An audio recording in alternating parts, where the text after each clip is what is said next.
안녕하세요. 네, 안녕하세요. 예. 새해 첫 손님을 이 북한민주화운동가 강심산 대표를 모셨는데요. 지금까지 12번에 거쳐서 한윤영 미디어스 기자하고 한국 현대사에 대해서 대담을 진행했습니다. 그동안에 조금 어설픈 대담을 들어주신 분들께 감사드리고, 이제 새해부터는 또 다시 각 방면의 전문가들을 모셔서 여러 가지 얘기를 나눠보도록 하겠습니다. 오늘 첫 손님으로 강신삼 대표를 모신 건 아무래도 이 통일 문제에 대해서 관심이 높아지고 있는 이런 배경에서 한번 모셨는데요.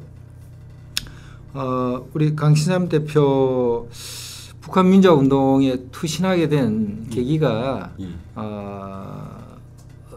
무엇입니까? 젊은 시절에는 학생 시절에는 우리 남한의 민주화운동을 하신 걸로 알고 있는데요. 네네.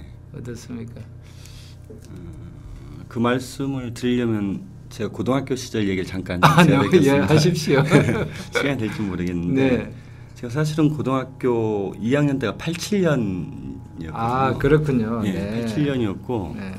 87년도에 민주화 항쟁 당시에 꽤 영향을 좀 받았던 것 같아요. 네, 그렇죠. 그때 제가 개인적인 꿈이 사실 이제 목회자가 되는 거였는데. 아, 그러시군요. 예.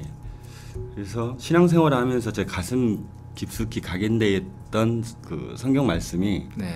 하나는 행함이 없는 믿음은 죽은 믿음이라고 하는 것하고요. 네. 또 하나는 주기도문 맨 밑에 보면 네. 주기도문을 이렇게 정리를 하면서 맨 마지막에 보면 첫 번째는 하나님을 사랑하고 네. 그와 똑같이 내 이웃을 사랑하라는 네. 말씀이 계시거든요. 네. 87년을 경과하면서 그리고 제가 이제 신앙생활을 하면서 가슴 깊이 이렇게 새겼던 이런 말씀들이 좀 네. 결합되면서 네. 사실 이제 대학 올라가서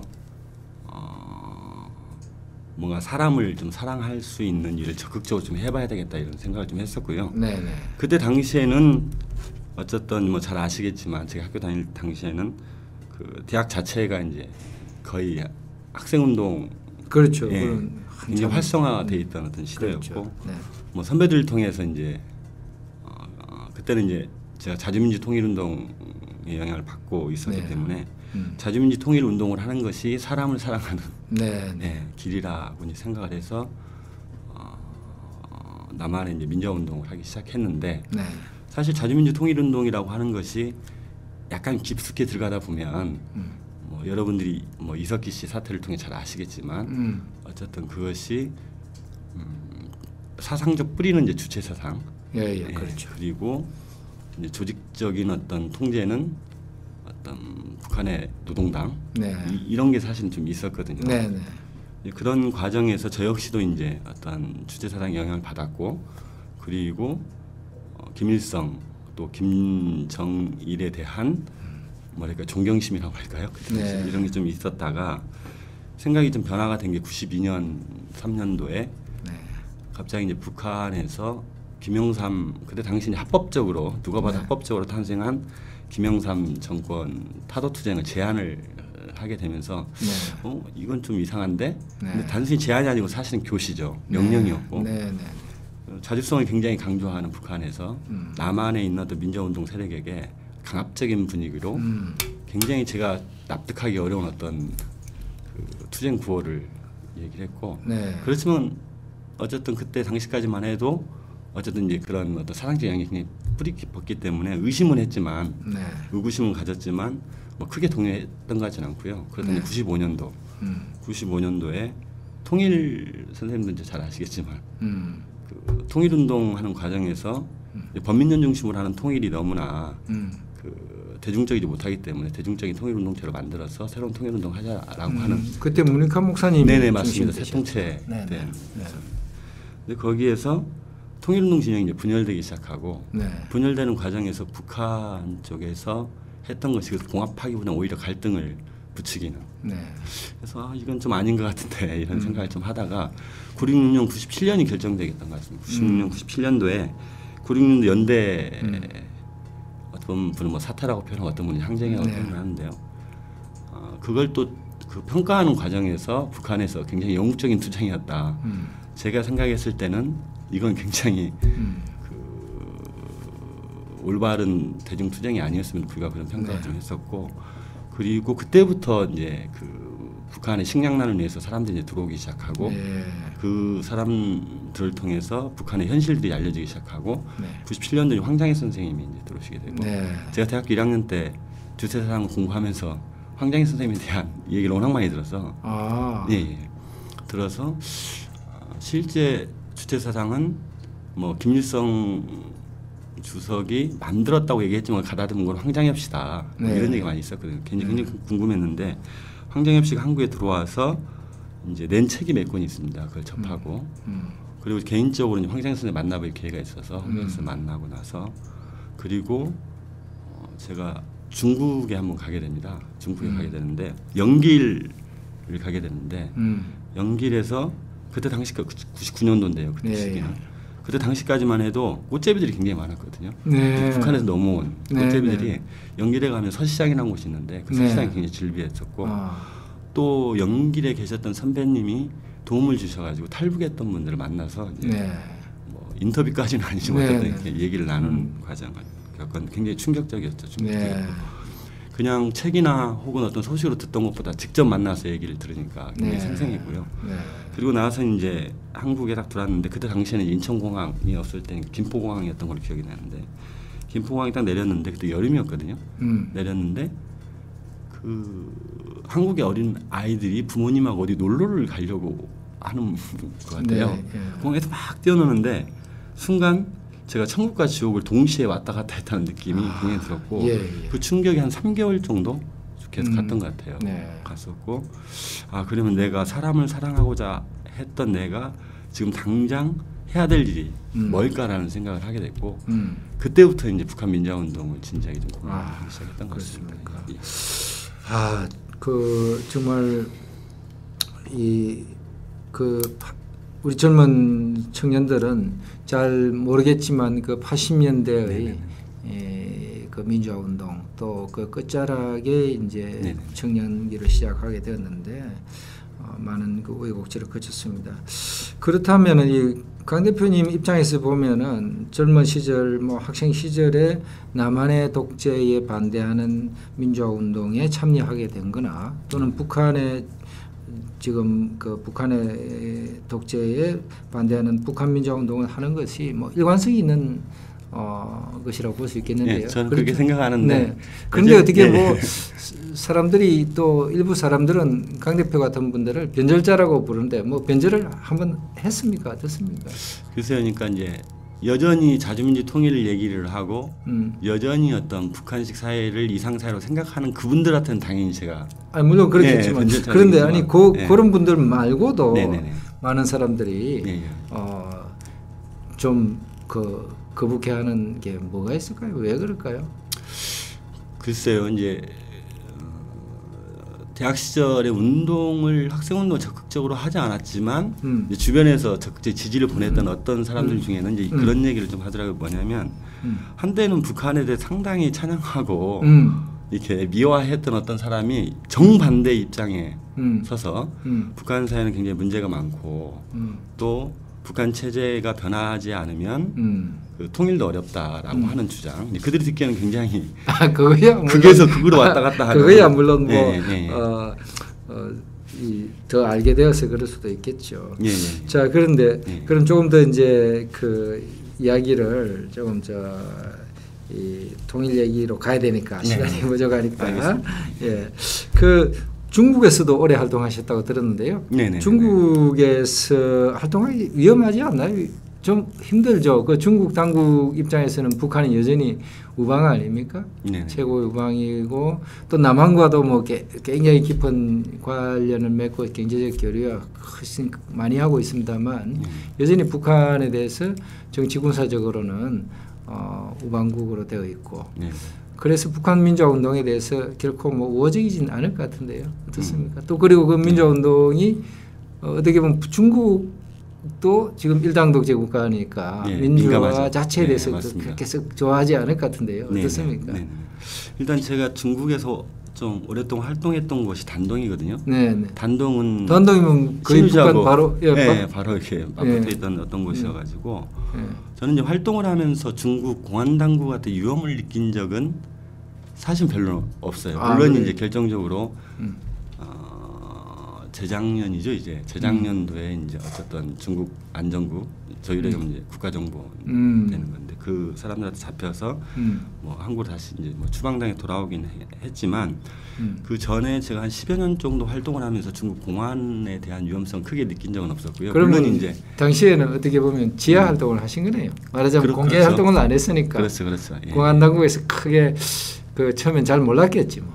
그럼 뭐 주로 말하자면 어떤 사업가로 이렇게 겉으로는 활동하신 그렇죠. 거네요. 여러 가지 뭐 한 가지만 말씀드린다면 십자수 가게를 운영을 해본 적도 있고요. 그리고 뭐 조그맣게 무역회사를 운영해본 적도 있고요. 근데 어쨌든 제가 주로 만난 사람들은 이제 북한 사람들이었기 때문에 또 일을 하다 보면 자그맣게 사건이나 사고가 이렇게 일어나게 돼 있거든요.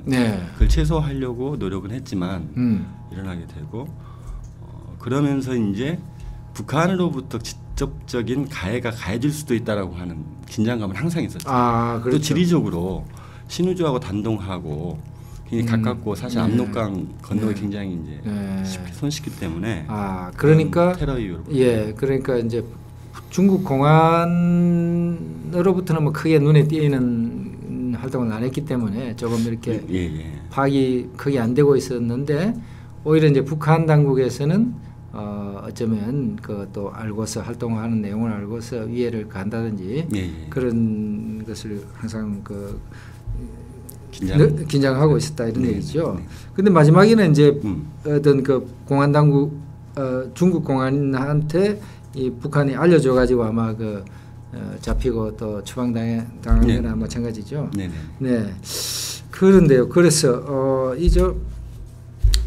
그래서 참 그 고생을 많이 하셨는데요. 이제 뭐 한국으로 돌아와서 또 추방당해서 돌아와서 이제는 좀 뭐 오히려 또 공개적으로 이렇게 활동하시니까 또 어떤 점에서는 또 그 편한 면도 있을 것 같은데요. 어떻습니까? 이 한국 남한 우리 사회에서 이 청년들 사이에서 북한에 대한 관심이 뭐 낮다, 통일에 대한 관심이 낮다 이런 얘기가 많은데요. 어떻습니까? 뭐 장성택, 처형이나 뭐 이런 사건이 터질 때는 뭐 반짝 또 관심이 있었다가 전반적으로는 뭐 특히 젊은 사람들이 뭐 거기 뭐 찌질한 북한하고 뭐 통일할 거 있어 이렇게 생각하는 사람들이 많은 것 같은데 어때요? 저희 때만 해도 그것이 약간 의도적으로 만들어진 측면이 있긴 하지만 어쨌든 북한 바로 알기 운동을 대대적으로 대학교에서 진행을 하고 그리고 이제 통일의 필요성에 대해서 굉장히 많이 이제 얘기를 했거든요. 물론 이제 그것이 이제 어떤 반미를 하기 위한 하나의 이제 어떤 내용으로 이용된 측면도 있긴 하긴 하지만 어쨌든 상당히 통일 열기가 높았고 그만큼 또 북한에 대한 관심이 이제 많았었는데 언제부턴가 대학을 중심으로 한 청년 세대들 사이 속에서 북한 문제, 또 통일 문제에 대한 관심이 이제 상당히 좀 떨어지고 있는 것 같아서 개인적으로 굉장히 안타까운데 특히 이제 그 북한 문제를 사람의 문제로 보지 않고 사람의 문제라고 하는 거는 북한에 우리가 불과 몇십 킬로 떨어져 있지 않은 어떤 지역에 살고 있고 언젠가는 통일해야 될 그 대상자인 그 사람에 대해서 북한 주민에 대해서 그리고 북한 주민의 어떤 인권에 대해서 좀 그걸 중심으로 이렇게 좀 북한을 바라보는 청년들이 굉장히 극소수인 것 같아요. 오히려 약간의 뉴스거리나 기사거리 혹은 가십거리 마치도 이제 이상한 나라 앨리스 사람들처럼 이렇게 바라보는 이게 굉장히 안타깝고 그래서 통일은 이제 저희들이 무슨 이렇게 선택할 수 있는 문제가 아니고 저는 이제 필연이라고 보는 건데 어차피 통일해야 될 대상인 북한을 또 그 통일 이후의 사회를 이끌어갈 현재의 어떤 청년층들이 또 북한과 통일 문제에 관심을 가질 수 있도록 뭐 국가든 아니면 사회단체든 네. 아니면 뭐 교육계든 네. 뭐 이런 데 적극적으로 좀 네. 노력을 해야 되지 않을까. 알겠습니다. 저 북한에서는 지금 뭐 변화가 꽤 많다고 또 하는 그런 뉴스도 많이 있는데요. 네네. 특히 그 시장이 많이 확산되고 있다. 맞습니다. 배급 체계가 무너지면서 네네, 맞습니다. 이 시장 활동이 굉장히 활발하다. 네네. 이런 얘기가 많은데요. 실제로 그렇습니까? 실제로 고난행군 96년 네. 8년까지 고난행군이 얘기는 사실은 이제 99년 2000년도까지 고난행군이 계속 이제 이어진 건데 네. 그리고 2002년도에 장마당을 합법화하는 일시적으로 이제 발표를 하게 되고 네. 그때부터 사실은 이제 약간은 그 비합법적인 형태로 존재한 장마당이 이제 합법적인 형태로 돌아서게 되거든요. 네. 돌아서게 되면서 지금까지 몇 번에 걸쳐서 장마당을 통제 혹은 다시 폐쇄하려는 움직임이 있었지만 네. 이게 되지 않았다는 네. 것은 뭐냐면은 그만큼 북한 정권이 음. 건드리기 힘든 어떤 영역이 돼버렸다는 거죠. 어허. 왜냐하면 거의 저희가 한번 그걸 한번 조사를 해본 적이 있었는데 네. 70에서 80% 정도의 북한 주민이 사실은 장마당을 통해 생활을 하고 있거든요. 네. 근데 그걸 없애려면 국가에서 다시 배급제를 복원을 하든 아니면 다른 조치를 취해야 되는데 그럴 능력은 없기 때문에 네. 또 그래서 장마당을 이렇게 폐쇄하게 되면 북한 주민들도 눈이 있고 귀가 있고 우리가 똑같이 뭐 배고픔을 느낄 줄 알고 자식을 사랑하는 똑같은 어떤 이런 마음이 있는 사람들이기 때문에 네. 그렇게 강하게 눌렀을 경우에는 이게 반발이 될 수 있는 어떤 부분이 있기 그렇죠. 때문에 당연히. 그래서 그런데 지금은 그러면 이 오히려 이제 그래서 남한에서 또는 아니면 국제적으로 식량 지원이 많이 들어가던 때하고 비교해서 예. 이 남한에서 배급을 식량 지원을 끊으면서 이제 배급 제도가 더 이렇게 기능을 상실하고서 시장이 더 확산됐다. 네네. 이런 얘기도 있던데 그 상관관계가 좀 있을까요? 저는 어느 정도 좀 그 영향을 미쳤을 거라고 보는데요. 네. 제가 이제 중국에서 활동하면서 많은 그 북한 주민들을 만나면서 제 관심이 있었던 건 북한 주민들의 생활이었기 때문에 네. 생활은 곧 이제 먹고 사는 문제 그렇죠. 이런 거였기 때문에 장마당에 대해서 이제 관심이 많았는데 네. 그 재밌는 거는 한국 혹은 국제사회에서 지원이 들어올 시기에 장마당 통제를 좀 하려고 그래요. 그리고 쌀값이 약간 요동쳐요. 네. 이게 가까이 소문들이 돌거든요. 네. 이게 이제 북한 정부에서 알려지는 걸 꺼려할 수도 있지만 어쨌든 소문에 소문을 타고 남포항에 뭐 한국에서 무슨 쌀이 와 있다더라 혹은 어떤 국제사회에서 뭐가 들어왔다 이렇게 되면 이제 쌀값이 요동치기 시작하는 거예요. 근데 쌀값이 요동치게 되면 잘 아시겠지만 경제 생활에 이제 막 진입한 사람들, 장마당 활동 이제 막 시작한 사람이나 혹은 돈이 없는 사람들 일방적인 피해를 보게 돼 있거든요. 네. 돈 있는 사람은 일정하게 자기가 이제 생각하는 시장 가격에 맞추어서 예전에 매점을 한다든지 매점 해석을 해서 네. 또 쌀값 비정상도 올린다든지 뭐 이런 부분들이 좀 네. 있었고 그리고 또 하나는 국제사회 지원의 분위기가 있을 때마다 뿌리 그건 어떤 자신감인지 잘 모르겠는데 북한 정권에 그 장마당에 장사할 수 있는 사람들의 연령을 제한한다든지 혹은 금지 품목이 있습니다. 장마당에서 절대 팔면 안 되는 금지 품목이 있는데 그 품목을 평상시에는 사실상 거의 단속을 하지 않는데 그 시기에 맞춰 또 굉장히 강하게 단속을 한다든지 또 이런 그러니까 뭔가 그 상관관계 붐이 있긴 있군요. 네네네. 네. 그 자세한 얘기는 또 네. 다음에 듣기로 하고요. 네네네. 이 언론의 자유 어떻습니까? 이 북한은 완전히 그 방송이라든지 신문이 이 통제돼 있죠. 정보가 완전히 통제돼 있죠. 완전 통제돼 있죠. 그러면 외부 소식은 아예 안 전해진다고 봐야 됩니까? 어떻습니까? 외부 소식은 이제 뭐 북한 사람들이 흔히 하는 얘기 알판이라는 게 초창기에 좀 있었죠. 이 알판이 합법적인 건 아니고요. 네네. 다 중국을 통해서 네. 이게 중국을 자유롭게 드나들 수 있는 화교 네. 혹은 이제 친척 방문을 온 사람들 중에 이제 중국에서는 한국 그 드라마나 영화가 이제 굉장히 그 알판이란 그 디스켓을 말합니까? 뭡니까? DVD를 예. 그런 것들을 불법이지만 무한 복제를 해서 네. 몰래 이제 운반을 해서 들어가서 네. 또 그쪽에서 또 복제를 해서 이렇게 파는. 근데 그런 거는 이제 네. 뭐 드라마나 이런 거지 뉴스는 아니에요. 예, 뉴스는 아니죠. 예. 근데 이제 그 사람들이 접할 수 있는 거는 이제 그런 부분이 한 가지가 있고 이제 드라마나 영화 종류가 되겠죠. 그리고 하나는 이제 라디오가 있죠. 네. 라디오를 뭐 KBS 한민족 방송에서 쏘는 것들도 있고요. 또 저희 같은 대북 그 민간 방송에 쏘는 방송도 있고 또 미국 뭐 네. 에서 쏘는 방송도 있고 이런 또 라디오를 듣는 사람들 실제로 이 라디오가 사실 외부 소식을 좀 정확하게 전달하는 어떤 역할을 하겠죠. 예, 네. 예. 그러면 네. 이 뭐 한마디로 북한은 일종의 그 우리가 젊은 시절에 제가 경험했던 감옥 비슷한 곳이군요. 그렇죠. 하나의 거대한 감옥 감옥이라고 비슷하군요. 예, 예. 바깥의 소식이 우리가 그때는 그 지금은 뭐 남한에서는 감옥에서도 TV도 보고 신문도 다 보고 하지만 그 당시에는 그런 게 전혀 없었거든요. 네네네. 그러면 이제 그 외부 소식이란 게 면회 온 사람한테 듣고 뭐 물어보고 네. 그것도 교도관이 막 이야기하지 말라 그러면 좀 뭐 알아들을 만한 암호 비슷한 이야기를 서로 주고받고 뭐 누구 어떻게 됐어 뭐 이런 식으로 하고 했는데 그거 비슷하군요. 근데 그래서 이제 지금 열린 북한 방송을 예, 예. 해서 하는데 열린 북한 방송은 한번 저 설명해 주시. 열린 북한 방송의 전파를 어떻게 북한까지 쏩니까? 뭐 어떤 경로로 북한에? 저희는 단파거든요. 네. 단파의 장점 멀리까지 갈 수 있는 질이 약간 떨어지는. 네. 저희들이 전파를 송출하는 것은 저희들이 좀 공개적으로 말씀드리기 좀 어렵고요. 네. 어쨌든 이제 방해 전파가 수시로 이제 오기 때문에 네. 주파수는 이제 수시로 저희들이 좀 바꾸고 있는 상황이고. 그럼 그거를- 단파 라디오를 가진 사람만이 들을 수 있잖아요. 예, 예, 가진 사람은 들을 수 있는데. 뭐 북한에 단파 예. 라디오를 가진 사람들이 많이 있을까요?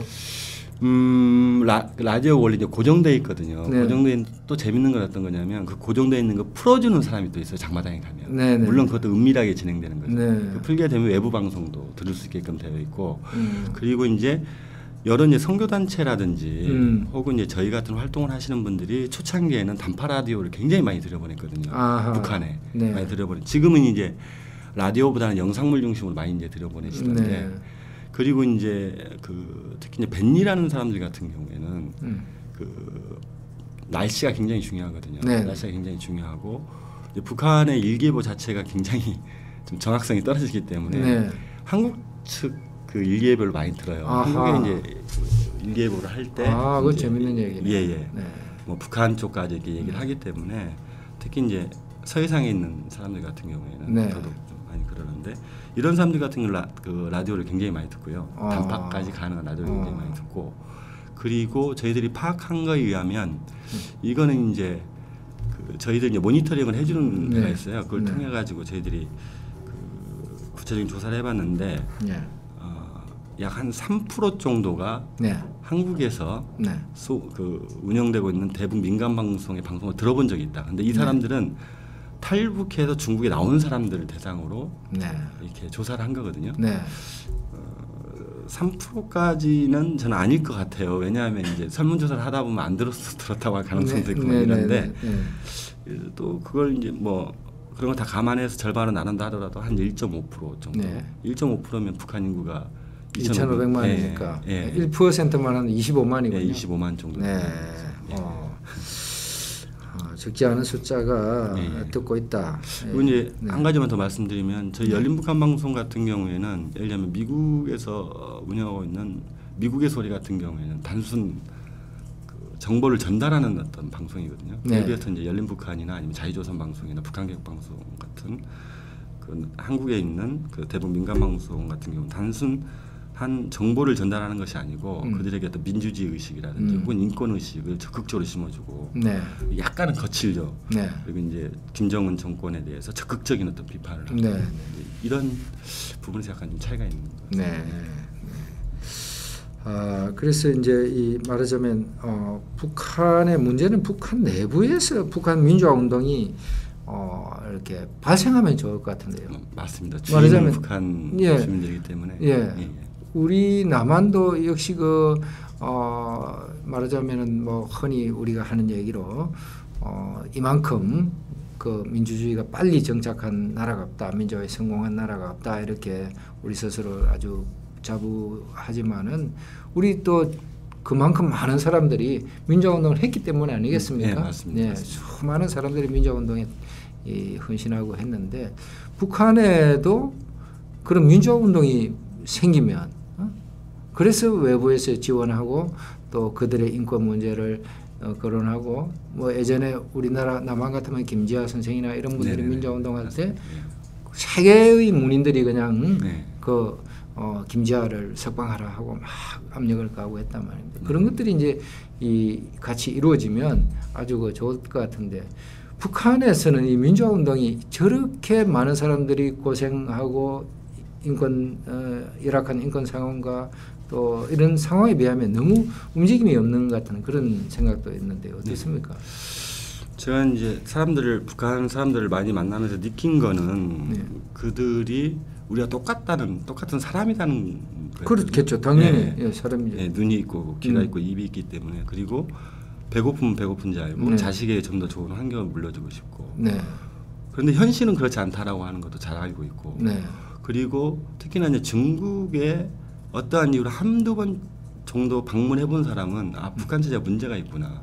그리고 그 문제의 최고 위에는 예를 들면 흔히 얘기하는 수령님이라고 하는 혹은 국가 지도자라고 하는 사람이 있구나라고 하는 거는 사실은 굉장히 쉽게 받아들이는 것 같아요. 네. 교육을 하다 보면 그만큼 사실은 이제 그들의 어떤 사상적 이런 것들이 알고 보면 굉장히 취약하다는 걸 반증하기도 하는데 네. 근데 문제는 뭐냐면 북한 사회가 오랫동안 상상하지 못할 정도의 엄청난 어떤 감시 체제 그리고 그 감시에 의해서 단속이 되었을 경우에 어떤 처벌하는 어떤 수준이 굉장히 높은 수준으로 예를 들자면 나는 이렇게 해서 북한 사회를 변하게 노력을 하겠지만 하고 싶은데 내가 잘못되면 내 친구들뿐만 아니라 부모라든지 친척까지 전체 이제 연좌제가 있는 거죠. 그렇죠. 연좌제가 있는 거죠. 연좌제 굉장히 심한 연좌제인 거죠. 사실은. 그렇기 때문에 감시 체제도 굉장히 심하죠. 또 감시 체제가 심하다 할지라도 그래도 내가 이걸 어떻게 한번 좀 북한 사회 변화를 좀 노력을 해봐야 되겠다라는 마음 먹는다 하더라도 그 순간 또 다른 고민은 그런 거라는 거죠. 네. 나 외에. 그러니까 너무 심한 탄압이다. 이거죠. 그렇죠. 그렇기 때문에 굉장히 좀. 그러니까 거기에 비하면 우리가 젊은 시절에 뭐 탄압 받았다 많이 받았다 고문도 받았다 또 뭐 감옥살이도 많이 하고 이랬습니다만 그보다 훨씬 또 너무 심해 버리니까 그렇죠. 도저히 엄두를 못 낸다 이런 얘기죠. 네네네. 저희는 그래도 물론 뭐 그 많은 분들이 엄청난 고생을 했지만 그래도 연좌제 가족들까지는 그렇게 안 했거든요. 네네네. 야. 그래서 제가 느꼈던 게 예전에 제가 배웠던 어떤 그 내용으로는 탄압이 심하면 심할수록 사람이 더 강하게 저항한다. 그렇죠. 우리는 그렇게 이야기했죠. 네, 근데 굉장히 탄압이 심하면 저항하기 상당히 어렵다라고 하는. 그러니까 너무 심하니까. 네.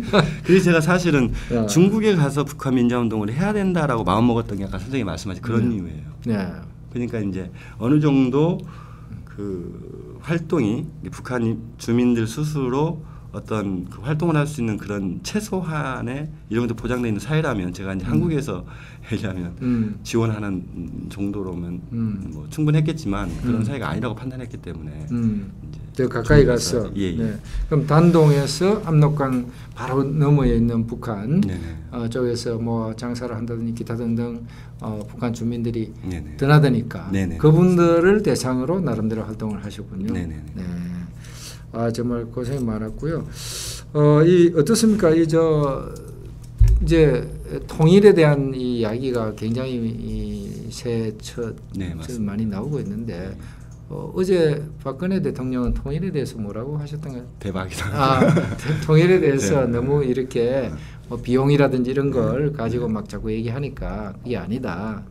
통일이 우리나라의 발전에 큰 기회가 될 수도 있다. 뭐 이런 뜻으로 하신 말씀이죠.